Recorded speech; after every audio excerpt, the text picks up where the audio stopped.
Yezu Kristo akuzwe. Twageze ku cyumweru cya 18 mu byumweru bisanzwe by'umwaka wa liturujia, umwaka C. Urugendo rurakomeje, turakomeza kuryoherwa n'ijambo ry'Imana.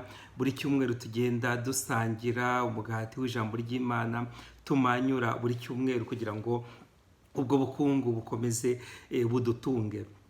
Ubu rero kuri iki cyumweru message Imana yatwoherereje irumvikana cyane, iratubwira, iratubaza ukuntu tubayeho mu byerekeye n'ubukungu bwo kuri iyi si.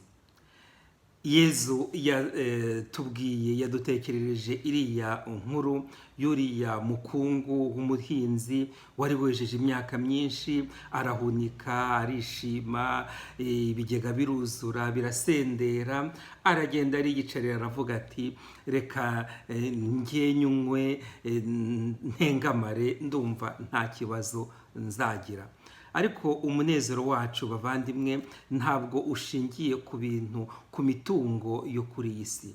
Burya hari abantu bacagagurana, hari abantu babuzanya amahoro kubera imitungo y'isi, ariko imitungo y'isi n'ubwo bwose tuyikenera, tuyikoresha, ntabwo ariyo yo iduha umunezero, ntabwo ariyo iturokora.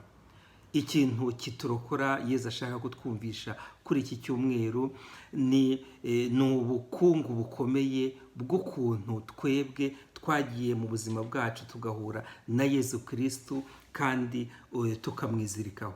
Ubukungu bwacu buri mu ijuru ku Mana.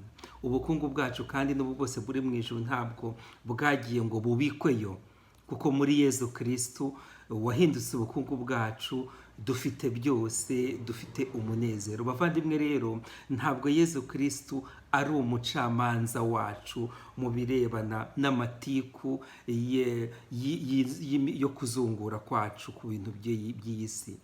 Yezu ni umuvandimwe tugendana, Yezu ni inshuti tugendana. Ntihagire rero umugira umucamanza muri ayo manjwe. Ibintu turabikeneye, nahoze mbivuga, ariko twibuke yuko Yezu atari umucamanza w'ibintu. Yezu ni inshuti yacu tugendana. Nitumufata rero nk'inshuti, nta kabuza tuzabasha kugira umunezero, tuzabasha no gukoresha ibyo byose nyine by'ubukungu bw'isi, ariko tubikoresha mu buryo bituganisha nyine ahari ubukungu bwacu bwuzuye, ari bwo umubano wacu n'Imana yacu muri Yezu Kristo.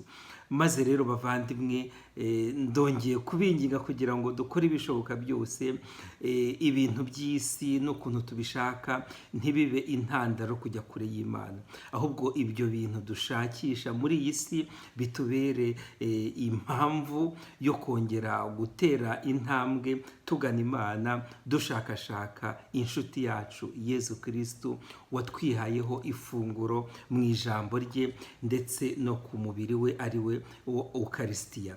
Allora, nk'uko rero bisanzwe, mugende murebe ivanjiri uyu munsi nuko yanditswe na Luka ku mutwe wa 12 kuva ku murongo wa 13 kugeza ku 21. Duhurire muri iryo jambo ry'Imana, turimanyure, turyohere, turihererekanye hose, kugira ngo nyine tugende turyoherwa naryo ubu n'iteka ryose. Ariko nongere mbisubiremo, ubukungu bw'isi turabukeneye, ariko ntabwo ariho dukura umunezero.